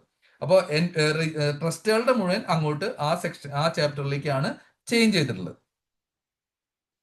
ഇനി ഇൻക്ലൂഡ് ചെയ്യാത്ത ഇൻകങ്ങൾ കണ്ടു. ഇനി നമുക്ക് ടോട്ടൽ ഇൻകം കമ്പ്യൂട്ട് ചെയ്യുന്നത് എങ്ങനെയാന്നുള്ളതാണ് ചാപ്റ്റർ 4 പറയുന്നത്. എങ്ങനെ നമ്മളുടെ ടോട്ടൽ ഇൻകം കമ്പ്യൂട്ട് ചെയ്യാം. അതിനൊരു 5 ഹെഡ് ഓഫ് ഇൻകം ആണ് നമുക്ക് ഉള്ളത്. ഒന്ന് ഇൻകം ഫ്രം സാലറി. സാലറി എന്ന് പറഞ്ഞാൽ നോർമലി ഒരു സാലറിയുടെ ആള് കിട്ടുന്ന ഇൻകം ആണ് ഇൻകം ഫ്രം സാലറിയുടെ ഹെഡിൽ കാണിക്കുക. ഇൻകം ഫ്രം ഹൗസ് പ്രോപ്പർട്ടി എന്ന് പറഞ്ഞിട്ടുണ്ടെങ്കിൽ നമ്മുടെ ഇമ്മൂവബിൾ പ്രോപ്പർട്ടി നമ്മൾ വാടകയ്ക്ക് കൊടുക്കുന്നുണ്ടെങ്കിൽ അതിൽ കിട്ടുന്ന റെന്റൽ ഇൻകം റിസീവ് ചെയ്യുന്ന ആളുകൾക്കാണ് ഇൻകം ഫ്രം ഹൗസ് പ്രോപ്പർട്ടി വരുന്നത്. Income under head profit and gains of business of profession. Business നടത്തുന്ന ആൾക്കാർക്ക് ബിസിനസ്സിലും ഞങ്ങളെ പോലുള്ള പ്രൊഫഷണൽസ് ചാർട്ടേഡ് അക്കൗണ്ടൻസ് ഒക്കെ വരുന്ന ഇൻകം പ്രൊഫഷന്റെ ഹെഡിന്റെ കീഴിലുമാണ് കാണിക്കുക. ക്യാപിറ്റൽ ഗെയിൻസ് ഉണ്ട്. ക്യാപിറ്റൽ ഗെയിൻസ് എന്ന് പറഞ്ഞാൽ നമ്മളുടെ ഇമ്മൂവബിൾ പ്രോപ്പർട്ടിയോ അല്ലെങ്കിൽ നമ്മളുടെ ക്യാപിറ്റൽ അസറ്റ്സോ. ക്യാപിറ്റൽ അസറ്റ്സ് പറഞ്ഞാൽ ഷെയർ പെടാം. നമ്മളുടെ ഒരു കമ്പനിയിലുള്ള ഷെയർ ഒരു ക്യാപിറ്റൽ അസറ്റ് ആണ്. ഇതൊക്കെ വിൽക്കുമ്പോൾ വരുന്ന ഗെയിൻ, അതിനെ ക്യാപിറ്റൽ ഗെയിൻ എന്നാണ് പറയുന്നത്. ആ അതെല്ലാം ടാക്സ് ചെയ്യുന്ന ക്യാപിറ്റൽ ഗെയിൻ എന്ന് പറഞ്ഞ ഹെഡിലാണ്. ഇൻകം ഫ്രം അതർ സോഴ്സ് ഈ 4 ഹെഡിലും പെടാത്ത വേറെ ഏതെങ്കിലും ഇൻകം നമുക്ക് ഏൺ ചെയ്യുന്നുണ്ടെങ്കിൽ അത് ഇൻകം ഫ്രം അതർ സോഴ്സിലാണ് കാൽക്കുലേറ്റ് ചെയ്യുന്നത്. ചാപ്റ്റർ 4 കമ്പ്യൂട്ടേഷൻ ഓഫ് ടോട്ടൽ ഇൻകത്തിലാണ് ഇത് കവർ ചെയ്യുന്നത്. ഇത് പുതിയ ഇൻകം ടാക്സ് ആക്ടില് ചില ചേഞ്ചസ് ഒക്കെ ഉണ്ട്. ഡീറ്റെയിൽ ഹെഡ് വൈസ് പോകുന്ന സമയത്ത് നമുക്ക് അത് ഡിസ്കസ് ചെയ്യാം. പക്ഷെ മേജർ ചാപ്റ്ററിലൊന്നും ചേഞ്ച് ഇല്ല. ചാപ്റ്റർ ആസ് സച്ച് അതിനെ കണ്ടിന്യൂ ചെയ്യാണ്. അതിൽ ഹെഡ്സിൽ ഡിഡക്ഷൻസിലും കാര്യങ്ങളിലൊക്കെയും കുറച്ച് ചേഞ്ചസ് ഉണ്ട്. അപ്പൊ ഓരോ ഹെഡ്സിലും ഡിഡക്ഷൻസ് എന്തൊക്കെയാന്നുള്ളത് പറയുന്നുണ്ട്. അതുപോലെ ക്യാപിറ്റൽ ഗെയിനിലൊക്കെ എക്സംഷൻസും പറയുന്നുണ്ട്. ക്യാപിറ്റൽ ഗെയിൻ നമുക്ക് വിറ്റ് കഴിഞ്ഞാൽ വേറെ വീട് മേടിച്ചു കഴിഞ്ഞാൽ എക്സംഷൻ കിട്ടും. അതുപോലെ ബോണ്ടിൽ ഇൻവെസ്റ്റ് ചെയ്യുന്ന എക്സംഷൻ കിട്ടും. അങ്ങനത്തെ എക്സംഷൻസും അതിൽ പറയുന്നുണ്ട്. അപ്പൊ ചെറിയ ചേഞ്ചസ് ഒക്കെ ഉള്ളൂ. പക്ഷെ അത് നമുക്ക് ഡീറ്റെയിൽ ആയിട്ട് പിന്നീട് ഡിസ്കസ് ചെയ്യാം. അപ്പൊ ടോട്ടൽ ഇൻകം നമുക്കായി. ഇനി ടോട്ടൽ ഇൻകത്തിന്റെ കൂടെ വേറെ എന്തെങ്കിലും ആഡ് ചെയ്യേണ്ടതുണ്ടോ? അതാണ് ചാപ്റ്റർ 5 പറയുന്നത്. നമ്മൾ വേറെ ഏതെങ്കിലും ആളുകളുടെ ഇൻകം നമ്മളുടെ ഇൻകത്തിന്റെ കൂടെ ആഡ് ചെയ്യേണ്ടതുണ്ടോ? അതിലൊരു കേസാണ് മൈനർ ചൈൽഡ്. നമുക്കൊരു മൈനർ ചൈൽഡ് ഉണ്ട്. അപ്പൊ എനിക്കൊരു മൈനർ ചൈൽഡ് ഉണ്ട്. മൈനർ ചൈൽഡിന്റെ പേരിൽ ഡെപ്പോസിറ്റ് ഉണ്ട്. അതിൽ ഡെപ്പോസിറ്റ് ഇൻട്രസ്റ്റ് ഏൺ ചെയ്യുന്നുണ്ട്. അപ്പോൾ പേരന്റിന്റെ കയ്യിൽ ആരുടെ കയ്യിലാണ് കൂടുതൽ ഇൻകം ആളുടെ കൂടെ ടാക്സ് ചെയ്യണം. അപ്പോൾ മൈനർ ചൈൽഡിന്റെ ഇൻകം നമ്മുടെ കൂടെ ക്ലബ് ചെയ്യുക. അപ്പൊ എന്റെ ടോട്ടൽ ഇൻകം വർക്ക്ഔട്ട് ചെയ്യുന്ന സമയത്ത് അഡീഷണൽ ആയിട്ട് എന്റെ മൈനർ ചൈൽഡിന്റെ ഇൻകം കൂടിയും അതിൽ ആഡ് ചെയ്യും. ഇത് കൂടാതെ നമ്മളിപ്പോ എന്തെങ്കിലും അസറ്റുകൾ, എന്റെ മദറിന് ഞാൻ എന്റെ അസറ്റ് ട്രാൻസ്ഫർ ചെയ്തു. പക്ഷെ ഞാൻ അതിലൊരു കണ്ടീഷൻ വെച്ചു, എനിക്കത് റിവോക്ക് ചെയ്യാം. എപ്പോൾ വേണമെങ്കിൽ റിവോക്ക് ചെയ്യാം. അങ്ങനെ ഉണ്ടെങ്കിൽ ആ അസറ്റിൽ നിന്ന് വരുന്ന ഇൻകം എന്റെ ഇൻകം ആയിട്ടാണ് കണക്കാക്കുക. അതുപോലെ ഞാൻ അസറ്റ് ട്രാൻസ്ഫർ ചെയ്തില്ല, എന്റെ അമ്മയ്ക്ക് തന്നെ ഞാൻ ട്രാൻസ്ഫർ, പക്ഷെ എന്റെ ഇൻകം ഞാൻ ട്രാൻസ്ഫർ ചെയ്തു. അസറ്റിൽ നിന്ന് ഏൺ ചെയ്യുന്ന ഇൻകം ട്രാൻസ്ഫർ ചെയ്യണമെങ്കിൽ ആ ഇൻകം എൻ്റെ കയ്യിൽ തന്നെയാണ് ആഡ് ചെയ്യുന്നത്. അപ്പൊ അതാണ് ചാപ്റ്റർ 5 പറയുന്നത്. അതിലും മേജർ ചേഞ്ചസ് ഇല്ല, സെക്ഷൻസിന്റെ ഉള്ളിൽ ചെറിയ ചെറിയ ചേഞ്ചസുകൾ ഉണ്ട്. അത് നമുക്ക് ഡീറ്റെയിൽ ആയിട്ട് ഡിസ്കസ് ചെയ്യാം. ഇനി ചാപ്റ്റർ 6 പറയുന്ന aggregation of income and set off or carry forward of losses ആണ്. ഈ ചാപ്റ്ററിനെ രണ്ടായിട്ട് സ്പ്ലിറ്റ് ചെയ്തിട്ടുണ്ട് പുതിയ ഇൻകം ടാക്സ് ആക്ടിൽ. Chapter 6 aggregation of income, chapter 7 set off and carry forward of losses. ഈ അഗ്രിഗേഷൻ ഓഫ് ഇൻകത്തിൽ പറയുന്നത് എന്താ വെച്ചിട്ടുണ്ടെങ്കിൽ അൺഎക്സ്പ്ലെയിൻഡ് ക്യാഷ് ക്രെഡിറ്റ്, അതുപോലെ unexplained investment, unexplained money, unexplained expenditure, ഇതൊക്കെയായിരുന്നു ആ അഗ്രിഗേഷൻ ഓഫ് ഇൻകത്തിൽ വരുന്നത്. നമ്മളുടെ ബുക്സ് ഓഫ് അക്കൗണ്ട്സിൽ ഒരു ക്രെഡിറ്റ് ഉണ്ട്, ഒരു വരവ് നിൽക്കുന്നുണ്ട്, പക്ഷെ ആ വരവ് നമുക്ക് എക്സ്പ്ലെയിൻ ചെയ്യാൻ പറ്റണില്ലെങ്കിൽ അതിനെയാണ് അൺഎക്സ്പ്ലെയിൻഡ് ക്രെഡിറ്റ് എന്ന് പറയുന്നത്.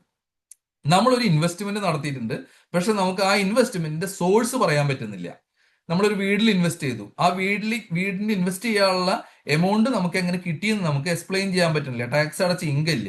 അതിനൊക്കെയാണ് അൺഎക്സ്പ്ലെയിൻഡ് ഇൻവെസ്റ്റ്മെന്റ് എന്ന് പറയുന്നത്. അപ്പൊ ഈ ഇങ്ങനത്തെ ഹെഡുകളൊക്കെയും കവർ ചെയ്യുന്നത് ചാപ്റ്റർ 6 ഇത് എക്സ്പ്ലെയിൻ ചെയ്യാൻ പറ്റിയില്ലെങ്കിൽ അത് നമ്മളുടെ ഇൻകം ആയിട്ട് കണക്കാക്കും, നമ്മുടെ ടോട്ടൽ ഇൻകത്തിന്റെ കൂടെ അത് ഇൻക്ലൂഡ് ചെയ്യും. ഇനി ചാപ്റ്റർ 7 പറയുന്നത് എന്താണ്? ന്യൂ ഇൻകം ടാക്സ് ആക്ടിൽ set off and carry forward of losses ആണ്. ഓരോ ഹെഡിലും നമ്മൾ നേരത്തെ പറഞ്ഞ പോലെ ഡിഡക്ഷൻസും എക്സംഷനും ക്ലെയിം ചെയ്തതിന് ശേഷം ലോസ് ആണെങ്കിൽ, ഇപ്പോ സാലറിയിൽ നോർമലി ലോസ് വരില്ല, ഇൻകം ഫ്രം ഹൗസ് പ്രോപ്പർട്ടിയിൽ ലോസ് വരാം, ബിസിനസ് ഓർ ഇൻകത്തിൽ ബിസിനസ്സിലും വരാം, പ്രൊഫഷനിലും വരാം ലോസ്, അതുപോലെ ക്യാപിറ്റൽ ഗെയിനിലും ലോസ് വരാം. ഇങ്ങനെ ലോസ് ഉണ്ടെങ്കിൽ ഏതൊക്കെ ഹെഡായിട്ട് സെറ്റ് ഓഫ് ചെയ്യാം, ഏതൊക്കെ എത്ര കൊല്ലം നമുക്ക് അടുത്ത ഈ ലോസ് ക്യാരി ഫോർവേഡ് ചെയ്യാം, ഇതൊക്കെയാണ് ഈ ചാപ്റ്റർ 7 പറയുന്നത്. ഇനി ചാപ്റ്റർ 7 പറയുന്ന ഡിഡക്ഷൻ. നമ്മൾ ഈ ടോട്ടൽ ഇൻകം ഇപ്പൊ കാൽക്കുലേറ്റ് ചെയ്തതിന് ഡിഡക്ഷൻസ് എന്തെങ്കിലും ക്ലെയിം ചെയ്യാൻ പറ്റുമോ? ഡിഡക്ഷൻസ് ക്ലെയിം ചെയ്യുന്ന സെക്ഷൻ 8A തൊട്ടിട്ട് 8V വരെയുള്ളതാണ്. പുതിയ ആക്ടില് അത് 122 തൊട്ടിട്ട് 154 വരെയുള്ള സെക്ഷനിലാണ് അത് ക്ലെയിം ചെയ്യാവുന്നത്. ഇത് കുറച്ച് കോംപ്ലിക്കേറ്റഡ് സെക്ഷൻ ആയിരുന്നു. ഇപ്പൊ 80Cയിലൊക്കെ നമുക്ക് നോക്കിക്കഴിഞ്ഞാൽ ഒരുപാട് എക്സ്പ്ലനേഷൻസും പ്രൊവിസോഴ്സും കാര്യങ്ങളൊക്കെ ഉണ്ടായിരുന്നു. അപ്പൊ അതിലെ കണ്ടീഷൻസ് ഒക്കെയാണ് ഈ എക്സ്പ്ലനേഷൻസിലും പ്രൊവിസോഴ്സിലേക്കും പറയണ്ടായിരുന്നത് ക്ലെയിം ചെയ്യാനുള്ളത്. ഇപ്പൊ പുതിയ ഇതിൽ എന്താണെന്ന് വെച്ചിട്ടുണ്ടെങ്കിൽ ആ പ്രൊവിസോഴ്സും കണ്ടീഷൻസും ഒക്കെ നമ്മൾ എന്ത് ചെയ്തു എന്ന് വെച്ചിട്ടുണ്ടെങ്കിൽ ഒരു ഷെഡ്യൂൾ 15ലേക്ക് ഷിഫ്റ്റ് ചെയ്തു. അപ്പൊ സെക്ഷൻ കുറേയും കൂടിയും ക്ലിയർ ആയി, സെക്ഷൻ വായിക്കാൻ നമുക്ക് കുറേയും കൂടി ഈസിയാണ്. പക്ഷെ അതിന്റെ മുമ്പുണ്ടായിരുന്ന പ്രൊവിഷൻസ് ഒക്കെ അതിലുണ്ട്, പക്ഷെ കണ്ടീഷനായിട്ട് ഷെഡ്യൂളിലാണ് നമുക്ക് വെരിഫൈ ചെയ്യേണ്ടത് അതിന്റെ കണ്ടീഷൻസ് എന്തൊക്കെയാന്നുള്ളത്. അപ്പൊ കുറേയും കൂടി ഒരു ഈസിനെസ് ഉണ്ട് നമുക്കത് വായിക്കാൻ വേണ്ടിയിട്ട്. ഈ എക്സംഷൻ ചാപ്റ്റർ 6 എക്സംഷൻസ് ന്യൂ പ്രൊവിഷനിൽ ഇൻകം ടാക്സ് റിട്ടേൺ ഫയൽ ചെയ്യുന്ന ആളുകൾക്ക് ചില എക്സംഷൻസ് ഒഴിച്ച് ബാക്കി അധികം എക്സംഷൻസ് കിട്ടുകയില്ല. അത് അങ്ങനെ തന്നെയാണ് പുതിയ ഇതിലും കണ്ടിന്യൂ ചെയ്യുന്നത്. ഇനിയിപ്പോ പുതിയ ഫിനാൻസ് ആക്ട് വരുമ്പോൾ ഈ ഇൻകം ടാക്സ് ആക്ടിലും ചെറിയ ചേഞ്ചസ് ഒക്കെ നമുക്ക് എക്സ്പെക്ട് ചെയ്യാം. അപ്പോൾ 1/4/2026 ഇത് ഇഫക്റ്റീവ് ആവണേക്കാൾ മുമ്പ് തന്നെ ചിലപ്പോൾ ചെറിയ അമെന്റ്മെന്റ്സ് ഈ സെക്ഷനുകളിൽ വന്നുകൂടാന്നില്ല. ഇനി ചാപ്റ്റർ 7B ആ സെക്ഷൻ ഓൾറെഡി അതിൽ ഒമിറ്റ് ചെയ്തു. പുതിയ ഇൻകം ടാക്സ് ആക്ടിലെ ചാപ്റ്റർ 7B ഇല്ല. പിന്നെ 6B. പിന്നെ ചാപ്റ്റർ 7 വരുന്നത് നമുക്കൊരു അസോസിയേഷൻ ഓഫ് പേഴ്സൺ ഉണ്ട്. അസോസിയേഷൻ ഓഫ് പേഴ്സണിൽ ഞാനൊരു മെമ്പറാണ്. പക്ഷെ അസോസിയേഷൻ മാക്സിമം മാർജിനൽ റേറ്റിലാണ് ടാക്സ് കൊടുക്കുന്നത്. മാക്സിമം മാർജിനൽ റേറ്റ് എന്ന് പറഞ്ഞിട്ടുണ്ടെങ്കിൽ 30% പ്ലസ് സർചാർജ് ഇൻറ്റു സെസ്. അതാണ് ഓൾമോസ്റ്റ് ഹയസ്റ്റ് സർചാർജ് ആണ് കാൽക്കുലേറ്റ് ചെയ്യേണ്ടത്. അപ്പൊ ഒരു 37%ഓളം അത് വരും. അപ്പൊ MMRൽ ടാക്സ് കൊടുക്കുന്ന AOPയിൽ ഒരു മെമ്പറാണ് ഞാൻ എന്ന് വെച്ചിട്ടുണ്ടെങ്കിൽ എന്റെ ഷെയർ ഓഫ് ഇൻകം ടാക്സബിൾ അല്ല. അതാണ് ഈ ചാപ്റ്റർ 7 പറഞ്ഞിരുന്നത്. പക്ഷെ ഈ പുതിയ ഇൻകം ടാക്സ് ആക്ടിൽ ഇതിനെല്ലാത്തിനും കൂടിയിട്ട് ഒരു ചാപ്റ്റർ പിടിച്ചിരിക്കുന്നത് ചാപ്റ്റർ 17 എന്ന് പറഞ്ഞ ചാപ്റ്റർ ആണ്. അതിൽ സ്പെഷ്യൽ പ്രൊവിഷൻസിനെ എല്ലാം ഇൻകോർപ്പറേറ്റ് ചെയ്തു. ഒരു സെർട്ടൻ പേഴ്സൺസ് ഈവൻ വേറെയുമുള്ള പല ചാപ്റ്ററുകളിലും ഇങ്ങോട്ട് ഷിഫ്റ്റ് ചെയ്തിട്ടുണ്ട്. അപ്പൊ അതിലേക്ക് ചാപ്റ്റർ 17ലേക്കാണ് അതിനെ ഷിഫ്റ്റ് ചെയ്തിട്ടുള്ളത്. ചാപ്റ്റർ 8ഉം ചാപ്റ്റർ 9ഉം റിബേറ്റ്സും റിലീഫ്സും ഡബിൾ ടാക്സേഷൻ റിലീഫാണ്. റിലീഫ്സ് വരുന്നത് നമുക്ക് സാലറി ഉള്ളവർക്കൊക്കെ റിലീഫ് ക്ലെയിം ചെയ്യുന്നത് നമുക്ക് കാണാറുണ്ട്. റിബേറ്റ്സ് ഒക്കെ പണ്ടുണ്ടായിരുന്നു, സെക്ഷൻ 88 റിബേറ്റ്സ് ഒക്കെ ഉണ്ടായിരുന്നു, പഴയ ആക്ടിൽ ഉണ്ടായിരുന്നു. 88 റിബേറ്റ് ഒക്കെ ഇപ്പൊ പുതിയ ആക്ടിൽ ഒഴിവായി. അത് ഓൾറെഡി പഴയ ആക്ടിൽ തന്നെ അത് ഡിസ്കണ്ടിന്യൂ ചെയ്തിട്ടുണ്ടായിരുന്നു. അപ്പൊ പുതിയ ആക്ടിൽ അത് പിന്നെ കൊണ്ടുവരേണ്ട ആവശ്യമില്ല. അതുപോലെ ആ റിബേറ്റ്സ് ഒന്നും ഇങ്ങോട്ട് ക്യാരി ഓവർ ചെയ്തിട്ടില്ല. പക്ഷെ ഡബിൾ ടാക്സേഷൻ അവോർഡൻസ് എഗ്രിമെന്റിന്റെ റിലീഫ് എങ്ങനെ ക്ലെയിം ചെയ്യാം സെക്ഷൻ 90-91 പറയുന്നുണ്ടായിരുന്നത്. ഇപ്പോൾ ഇവിടെയും ടാക്സ് കൊടുക്കണം, ഇന്ത്യക്ക് ഏതെങ്കിലും വേറൊരു രാജ്യത്തിൽ അയാൾ റെസിഡന്റ് ആണെങ്കിൽ അവിടെയും ടാക്സ് കൊടുക്കാണ്ടിരിക്കാൻ വേണ്ടിയിട്ടാണ് ഈ ഡബിൾ ടാക്സേഷൻ റിലീഫ് ഉള്ളത്. അപ്പൊ ഡബിൾ ടാക്സേഷൻ റിലീഫ് എങ്ങനെ ക്ലെയിം ചെയ്യണം എന്നുള്ളതാണ് സെക്ഷൻ 90-91 പറഞ്ഞിരുന്നത്. അതിപ്പോ രണ്ടും കൂടി ചാപ്റ്റർ 11 എന്ന് പറഞ്ഞ ചാപ്റ്ററിലേക്കാണ് ഇൻകോർപ്പറേറ്റ് ചെയ്തിട്ടുള്ളത്.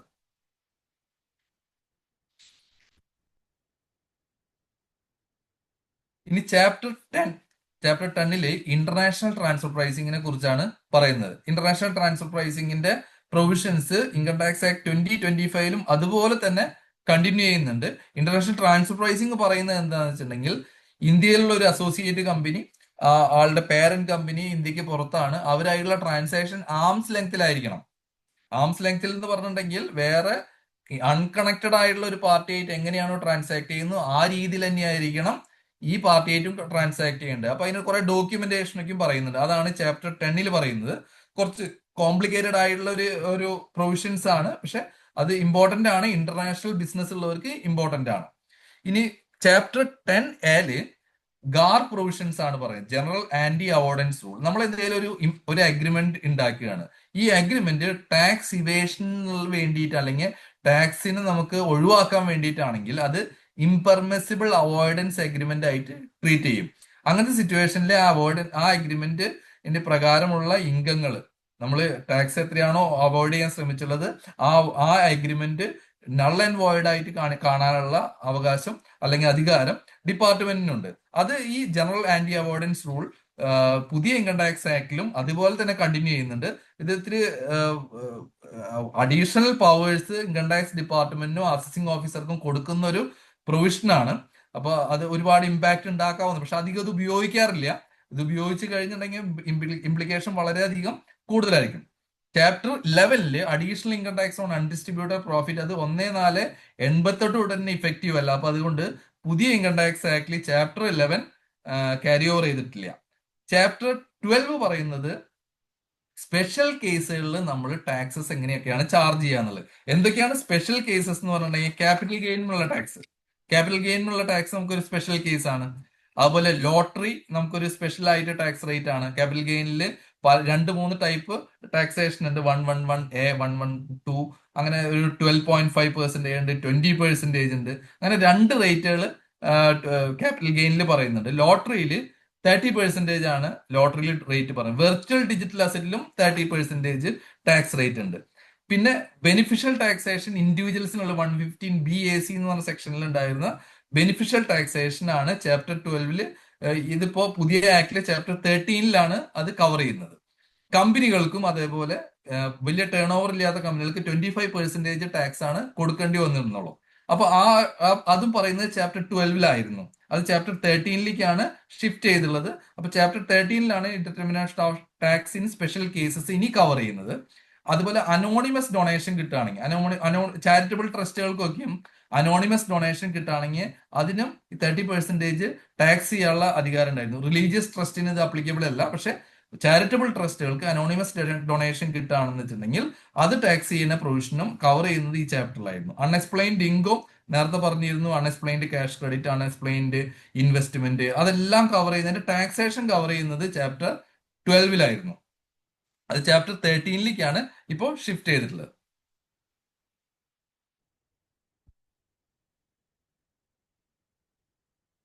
ഈ ചാപ്റ്റർ 12 തൊട്ടിട്ട് ചാപ്റ്റർ 12FB വരെയുള്ളത് അതെല്ലാം ഒരുമിച്ച് ചാപ്റ്റർ 13 മൂവ് ചെയ്തത്. അപ്പൊ determination of taxes in special cases, ഇത്രയധികം ചാപ്റ്റേഴ്സ്. അതുകൊണ്ടാണ് ചാപ്റ്ററിന്റെ എണ്ണം വളരെയധികം കുറഞ്ഞുള്ളത്. ചാപ്റ്റർ 12 തൊട്ടിട്ട് ചാപ്റ്റർ 12FB വരെയുള്ളത്. അതിൽ ഒരു സെക്ഷൻ മാത്രമാണ്, ഒരു ചാപ്റ്റർ മാത്രമാണ് ചാരിറ്റബിൾ ഇൻസ്റ്റിറ്റ്യൂഷന് റിലേറ്റ് ചെയ്തുള്ള ചാപ്റ്റർ മാത്രമാണ് വേറൊരു ചാപ്റ്റർ 17 പോയുള്ളത്. ബാക്കിയെല്ലാം ചാപ്റ്റർ 13 തന്നെയാണ് ഇൻക്ലൂഡ് ചെയ്തിട്ടുള്ളത്. അത് കഴിഞ്ഞ് ചാപ്റ്റർ 12BC പറയുന്നത് foreign company related resident in India.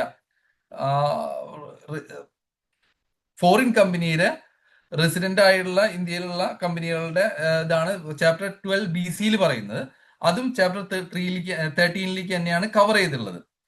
Chapter 12C 1498 തൊട്ടിട്ട് അത് ഇഫക്റ്റീവ് ഇല്ല. അതുകൊണ്ട് ഇത് വലിയ കണ്ടിന്യൂ ചെയ്യേണ്ട ആവശ്യമില്ല. അതുപോലെ ചാപ്റ്റർ 12D-യും 12DA-യും ഇത് രണ്ടും വരുന്നത് ആദ്യം ഉണ്ടായിരുന്ന ഒരു ഡിവിഡൻ ഡിസ്ട്രിബ്യൂഷൻ ടാക്സിന്റെ ഒരു കൺസെപ്റ്റ് ഒക്കെ ഉണ്ടായിരുന്നു. ആ അതൊക്കെ ഇപ്പൊ പിന്നീട് ഇപ്പോഴത്തെ 1961 ആക്ടിൽ തന്നെ ഇല്ലാണ്ടാക്കി.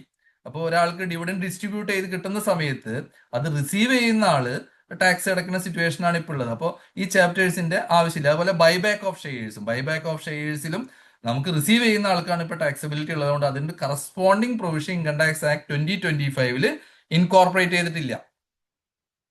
ചാപ്റ്റർ 12E ഇത് വരുന്ന ഡിസ്ട്രിബ്യൂട്ടഡ് ഇൻകത്തിന്റെ റിലേറ്റഡ് ആയിട്ടുള്ളതും അതുപോലെ തന്നെ സെക്യൂരിറ്റൈസേഷൻ ട്രസ്റ്റിനും കറസ്പോണ്ടിങ് ആയിട്ടുള്ള സെക്ഷൻസ് ഇൻകം ടാക്സ് ആക്ട് 2025 ഇല്ല. ആ രണ്ട് ചാപ്റ്റേഴ്സ് എടുത്ത് മാറ്റി. ചാപ്റ്റർ 12EB അത് അക്രീറ്റഡ് ഇൻകം. ഈ 12EB മാത്രമാണ് നേരത്തെ ചാപ്റ്റർ 13 ഇൻകോർപ്പറേറ്റ് ചെയ്തത്. അത് ചാപ്റ്റർ 17 സെപ്പറേറ്റ് ആയിട്ട് നോൺ പ്രോഫിറ്റ് ഓർഗനൈസേഷൻസിന് വേണ്ടിയിട്ട് സെപ്പറേറ്റ് ഒരു ചാപ്റ്ററിൽ ഒരു പാർട്ട് ഇരിക്കുന്നുണ്ട്. ആ പാർട്ടിലേക്കാണ് മാറ്റിയിട്ടുള്ളത്. ബാക്കിയുള്ള എല്ലാം ചാപ്റ്റർ 13 നമുക്ക് വെഞ്ചർ ക്യാപിറ്റൽ ഫണ്ട് ചെയ്യുന്നു, അത് വെഞ്ചർ ക്യാപിറ്റൽ കമ്പനീസിൽ നിന്ന് റിസീവ് ചെയ്യുന്ന ഇൻകത്തിന്റെ പ്രൊവിഷൻസ് എല്ലാം കവർ ചെയ്യുന്നത് ചാപ്റ്റർ 13 ഇനി chapter 12FA provision relating to tax on business ട്രസ്റ്റും അതുപോലെ ഇൻവെസ്റ്റ്മെന്റ് ഫണ്ട്സും അതിന്റെ ഒക്കെ ഇൻകം ഏൺ ചെയ്യുന്ന എല്ലാം ചാപ്റ്റർ 13 മെർജ് ചെയ്തിരിക്കുകയാണ്. പിന്നെ ഷിപ്പിംഗ് കമ്പനീസിന്റെ ഇൻകം അതിനും special provisions applicable. Tonnage taxation എന്നാണ് പണ്ട് പറഞ്ഞിരുന്നത്. ടണ്ണേജ് ടാക്സേഷന്റെ പ്രൊവിഷൻസ് ചാപ്റ്റർ 17 സ്പെഷ്യൽ പ്രൊവിഷൻസിലേക്കാണ് ചേഞ്ച് ചെയ്തിട്ടുള്ളത്. ഇനി ചാപ്റ്റർ 12H നിങ്ങൾക്ക് അറിയോന്ന് അറിയില്ല, പക്ഷെ പണ്ട് ഒരു ഇൻട്രസ്റ്റിംഗ് ആയിട്ടുള്ള ഒരു ചാപ്റ്റർ ആണത്. ഒരു സെക്ഷൻ ഉണ്ടായിരുന്നു, income tax on fringe benefit എന്ന് പറയും. ഫ്രിഞ്ച് ബെനിഫിറ്റ് എന്ന് പറഞ്ഞിട്ടുണ്ടെങ്കിൽ എക്സ്പെൻസുമ ടാക്സ് ചെയ്യുന്ന ഒരു പ്രൊവിഷൻ ആയിരുന്നു. ചിദംബരം ഉണ്ടായിരുന്നപ്പോൾ കൊണ്ടുവന്ന പ്രൊവിഷനാണ്. പക്ഷെ അതിന് കറസ്പോണ്ടിങ് പ്രൊവിഷൻ ഇപ്പോൾ ഇൻകം ടാക്സ് ആക്ടിൽ ഇല്ല. പഴയ ഇൻകം ടാക്സ് ആക്ടിൽ തന്നെ അത് ഓൾറെഡി ഇല്ലാണ്ടാക്കിയിട്ടുണ്ടായിരുന്നു, നമുക്ക് നിർത്തലാക്കിയിട്ടുണ്ടായിരുന്നു. പക്ഷെ ആ ചാപ്റ്റർ കണ്ടിന്യൂ ചെയ്തിരുന്നു. അപ്പൊ ആ ചാപ്റ്റർ ഇപ്പോൾ റിമൂവ് ചെയ്യാണ് ചെയ്തിട്ടുള്ളത്. ഇനി നമുക്ക് അത് ഇൻകം ടാക്സ് ആക്ടിൽ പുതിയ ഇൻകം ടാക്സ് ആക്ടിൽ അത് കണ്ടിന്യൂ ചെയ്യുന്നില്ല. ഇനി ചാപ്റ്റർ 13 ഇൻകം ടാക്സ് അതോറിറ്റീസ് ആരൊക്കെയാണ്, അവരുടെ പവേഴ്സ് എന്തൊക്കെയാണെന്നുള്ളതാണ് പറഞ്ഞിട്ടുണ്ടായിരുന്നത്. ഇൻകം ടാക്സ് അതോറിറ്റീസിന്റെ പവേഴ്സും ചാപ്റ്റർ 14 അതിന് ടാക്സ് അഡ്മിനിസ്ട്രേഷൻ എന്നുള്ള പേരിലാണ് പുതിയതിൽ അറിയപ്പെടുന്നത്. അപ്പോൾ പഴയ ആക്ടിൽ അത് ഇൻകം ടാക്സ് അതോറിറ്റീസ് എന്നായിരുന്നു. ഇനി ചാപ്റ്റർ 14 പ്രൊസീജിയർ ഓഫ് അസസ്മെന്റ് ആയിരുന്നു പറഞ്ഞിരുന്നത്. ഇപ്പൊ ചാപ്റ്റർ 14 നമുക്ക് രണ്ടായിട്ട് സ്പ്ലിറ്റ് ചെയ്തിട്ടുണ്ട് പുതിയ ഇൻകം ടാക്സ് ആക്ടിൽ. അത് ചാപ്റ്റർ 15 ചാപ്റ്റർ 16 ആയിട്ടാണ് ഡിവൈഡ് ചെയ്തത്. അപ്പൊ റിട്ടേൺ ഓഫ് ഇൻകത്തിനെ സെപ്പറേറ്റ് ചെയ്ത് ഒരു ചാപ്റ്റർ ആക്കി, അതുകൂടാണ്ട് പ്രൊസീജിയർ ഓഫ് അസസ്മെന്റിനെ സെപ്പറേറ്റ് ചെയ്ത് വേറൊരു ചാപ്റ്റർ ആക്കിയിട്ടാണ് ഇൻകോർപ്പറേറ്റ് ചെയ്തിട്ടുള്ളത്. ഇത് കൂടാതെ സെർച്ച് അസസ്മെന്റിന് വേണ്ടിയിട്ട് നമുക്കൊരു സെപ്പറേറ്റ് ഒരു പ്രൊസീജിയർ ഉണ്ടായിരുന്നു. ആ പ്രൊസീജിയർ ഓഫ് അസസ്മെന്റിലേക്ക് തന്നെ ഇൻക്ലൂഡ് ചെയ്തു. അത് ബ്ലോക്ക് അസസ്മെന്റ് കൺസെപ്റ്റ് ആണ്. ബ്ലോക്ക് അസസ്മെന്റ് എന്ന് പറഞ്ഞാൽ സെർച്ച് നടന്നുണ്ടെങ്കിൽ ആ ഒരു 4 കൊല്ലം 5 കൊല്ലം ഉണ്ടെങ്കിൽ 5 കൊല്ലത്തെയും കൂടിയിട്ട് ഒരുമിച്ച് അസസ് ചെയ്യുന്ന ഒരു മെക്കാനിസം ആണ്. ആ മെക്കാനിസം നമുക്ക് ഈ പ്രൊസീജിയർ ഓഫ് അസസ്മെന്റിലാണ് ഇൻക്ലൂഡ് ചെയ്തിട്ടുള്ളത്. ഇനി റിപ്പീറ്റേറ്റീവ് അപ്പീൽസ് ഒഴിവാക്കുന്നതിന് വേണ്ടി ചാപ്റ്റർ 14A ഒരു പ്രൊവിഷൻ പ്രൊവൈഡ് ചെയ്യുന്നുണ്ടായിരുന്നു. റിപ്പീറ്റേറ്റീവ് അപ്പീൽസ് അസസി എന്നുള്ള രീതിയിൽ ഞാനൊരു അസസി ആണെങ്കിൽ എനിക്കും ഡിപ്പാർട്ട്മെന്റിനും ആ പ്രൊവിഷൻ ഉണ്ടായിരുന്നു. ഇപ്പൊ ഒരു കേരള ഹൈക്കോടതിന്റെയോ അല്ലെങ്കിൽ ഏതൊരു ഹൈക്കോർട്ട് ഓർഡറോ ഒരു സുപ്രീം കോർട്ട് ഓർഡറോ നമുക്ക് അനുകൂലമായിട്ടുണ്ടെങ്കിൽ ആ അനുകൂലമായിട്ടുള്ള ഓർഡറിന്റെ പ്രൊവിഷൻസ് നമുക്ക് അപ്ലിക്കബിൾ ആകാൻ നമുക്ക് ഒരു പ്രൊസീജിയർ പറയുന്നുണ്ടായിരുന്നു. ഇൻകം ടാക്സ് ഡിപ്പാർട്ട്മെന്റിനും ചെയ്യാം, നമുക്കും ചെയ്യായിരുന്നു. അത് ഇപ്പോൾ ട്രാൻസ്ഫർ ചെയ്തുള്ളത് chapter 18 18 appeals revision and alternate dispute resolution എന്ന് പറഞ്ഞുള്ള ചാപ്റ്ററിലേക്കാണ് അത് മാറ്റിയിട്ടുള്ളത്. ആ ചാപ്റ്ററിലാണ് അതിപ്പോ ഇൻക്ലൂഡ് ചെയ്തിട്ടുള്ളത്. ഇനി liability of in special cases, നമുക്ക് ഒരു ലീഗൽ റെപ്രസെന്റേറ്റീവിന്റെ ലയബിലിറ്റി, അതുപോലെ റെപ്രസെന്റേറ്റീവ് അസസിയുടെ ലയബിലിറ്റി, AOP ട്രസ്റ്റുകളുടെ ടാക്സേഷൻ എങ്ങനെയാണ് വർക്ക്ഔട്ട് ചെയ്യുക, അതുപോലെ പാർട്ണർഷിപ്പ് ഫേമിന്റെ ടാക്സേഷൻ എങ്ങനെയാണ് വർക്ക്ഔട്ട് ചെയ്യുക, ഇതൊക്കെയാണ് ചാപ്റ്റർ 15 പറഞ്ഞിട്ടുണ്ടായിരുന്നത്. സെയിം നമുക്ക് ചാപ്റ്റർ 17 ഇപ്പോൾ ഇൻക്ലൂഡ് ചെയ്തിട്ടുള്ള special provisions relating to certain persons എന്ന് പറഞ്ഞത്. ഇതെല്ലാം ചാപ്റ്റർ 17 ഈ ഒരുപാട് സെക്ഷൻസ് ചാപ്റ്റേഴ്സ് ഇൻക്ലൂഡ് ചെയ്തിട്ടുള്ള ഒരു പുതിയ ചാപ്റ്റർ ആയിട്ട് കൺവേർട്ട് ചെയ്തത്. അപ്പോൾ മേജർ ആയിട്ട് ഈ ചാപ്റ്റർ 17 എല്ലാ ചാപ്റ്റേഴ്സും ഇൻക്ലൂഡ് ചെയ്തിട്ടുള്ളത്. പിന്നെ chapter 16 special provision applicable to firms, അതും നമുക്ക് ഫേംസിൽ എന്തെങ്കിലും റീകോൺസ്റ്റിറ്റ്യൂഷനോ അല്ലെങ്കിൽ സക്സഷനോ അങ്ങനെ എന്തെങ്കിലുമൊക്കെ ഉണ്ടായിട്ടുണ്ടെങ്കിൽ അതിന്റെ പ്രൊവിഷൻസ് ആണ് ചാപ്റ്റർ 16 പറയുന്നത്. ഇതും നമുക്ക് ചാപ്റ്റർ 17 തന്നെയാണ് ഇൻകോർപ്പറേറ്റ് ചെയ്തിട്ടുള്ളത്. ഇനി കളക്ഷനും റിക്കവറിയും, ടാക്സസിന്റെ കളക്ഷനും റിക്കവറി ഇമ്പോർട്ടന്റ് ആയിട്ടുള്ള ഒരു ഏരിയ ആണ്.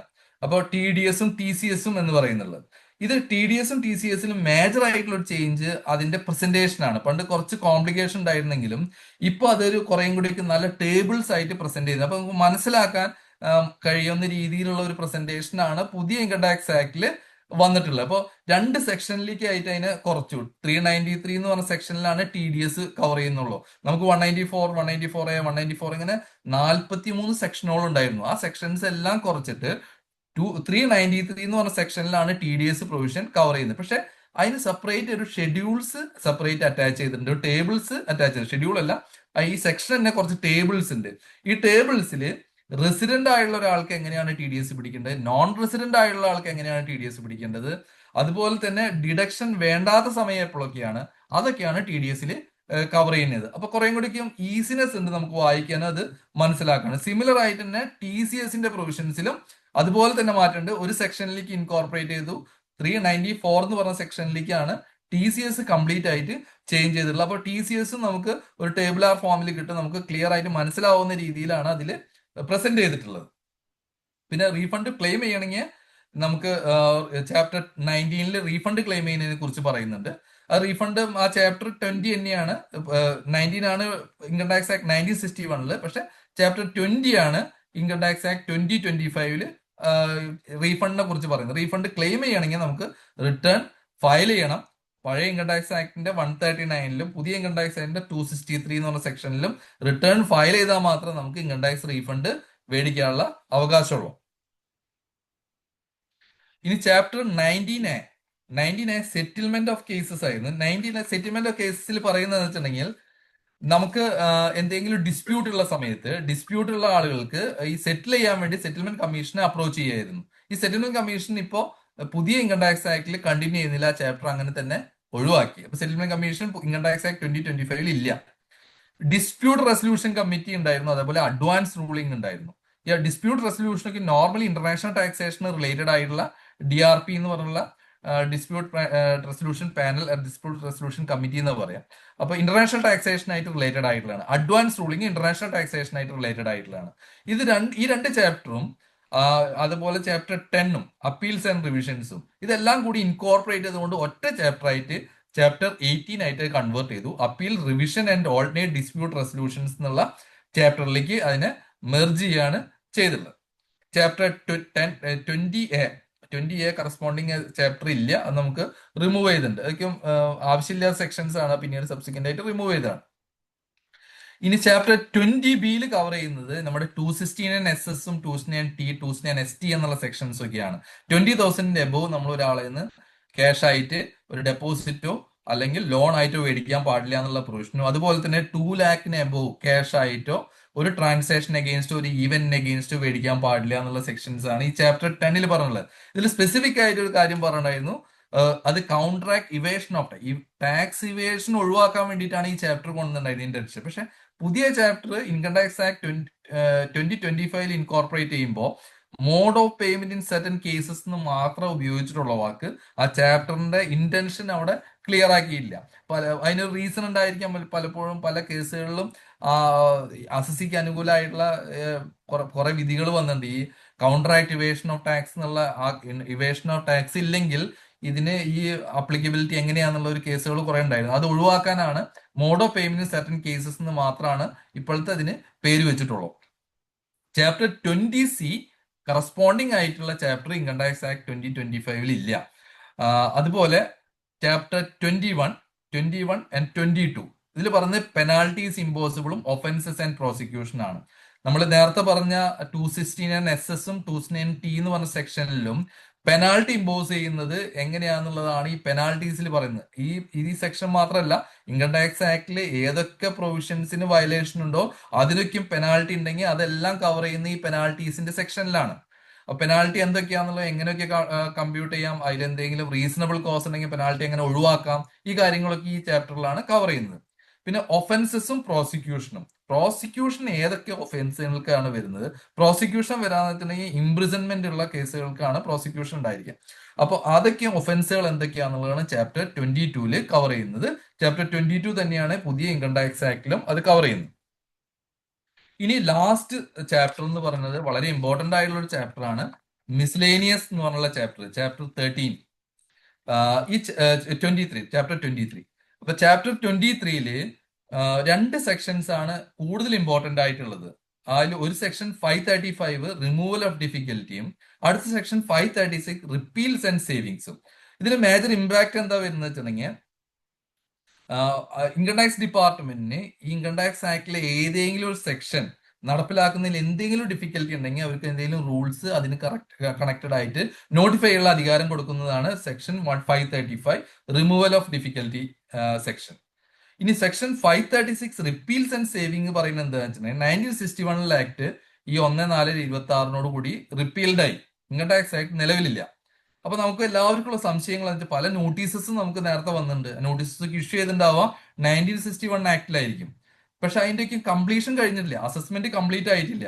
അപ്പൊ നമുക്കത് എങ്ങനെ പുതിയ ഇൻകം ടാക്സ് ആക്ടിൽ അത് എങ്ങനെ ഇൻകോർപ്പറേറ്റ് ചെയ്തിട്ടുണ്ടോ, ഇനി അല്ലെങ്കിൽ പുതിയ നോട്ടീസുകൾ പുതിയ ഇൻകം ടാക്സ് ആക്ടിൽ അയക്കേണ്ട ആവശ്യമുണ്ടോ, ഇതൊക്കെ ഒരു കൺഫ്യൂഷൻ ഉള്ള ഒരു ഏരിയ ആണ്. അപ്പൊ അത് ക്ലാരിഫൈ ചെയ്യാൻ കൂടിയിട്ടാണ് ഈ റിപ്പീൽസ് ആൻഡ് സേവിങ്സിൽ പറയുന്നത് എന്തൊക്കെ ആക്ഷൻസ് മുമ്പത്തെ ഇൻകം ടാക്സ് ആക്ട് പ്രകാരം എടുത്തിട്ടുണ്ടോ, പുതിയ ഇൻകം ടാക്സ് ആക്ടില് അത് കോൺട്രഡിക്ടറി അല്ലെങ്കിൽ, അത് ഇൻകൺസിസ്റ്റന്റ് അല്ലെങ്കിൽ, അത് പുതിയ ഇൻകം ടാക്സ് ആക്ടിലും അതെല്ലാം കണ്ടിന്യൂ ചെയ്യും. അപ്പോ നോട്ടീസ് പുതുതായിട്ട് അയക്കേണ്ട ആവശ്യമില്ല, പഴയ ഇൻകം ടാക്സിൽ അയച്ച നോട്ടീസ് തന്നെ ഇവിടേക്കും കണ്ടിന്യൂ ചെയ്യും.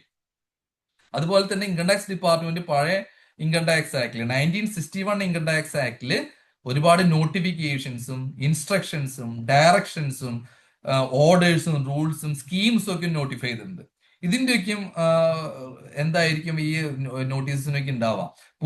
പഴയ ഇൻകം ടാക്സ് റിപ്പീൽ ചെയ്ത് കഴിഞ്ഞാൽ ഈ നോട്ടീസസും ഈ ഓർഡേഴ്സും എല്ലാതും പുതുതായിട്ട് ഡിപ്പാർട്ട്മെന്റ് ഇഷ്യൂ ചെയ്യേണ്ട ആവശ്യമുണ്ടോ എന്നുള്ള ഒരു ഇഷ്യൂ ഉണ്ട്. അപ്പൊ അത് ഒഴിവാക്കാൻ വേണ്ടിയിട്ട് ഇൻകം ടാക്സിലെ റിപ്പീൽസ് ആൻഡ് സേവിങ്സ് പ്രൊവിഷനിൽ അതിനെക്കുറിച്ച് ക്ലിയർ ആയിട്ട് പറയുന്നുണ്ട്.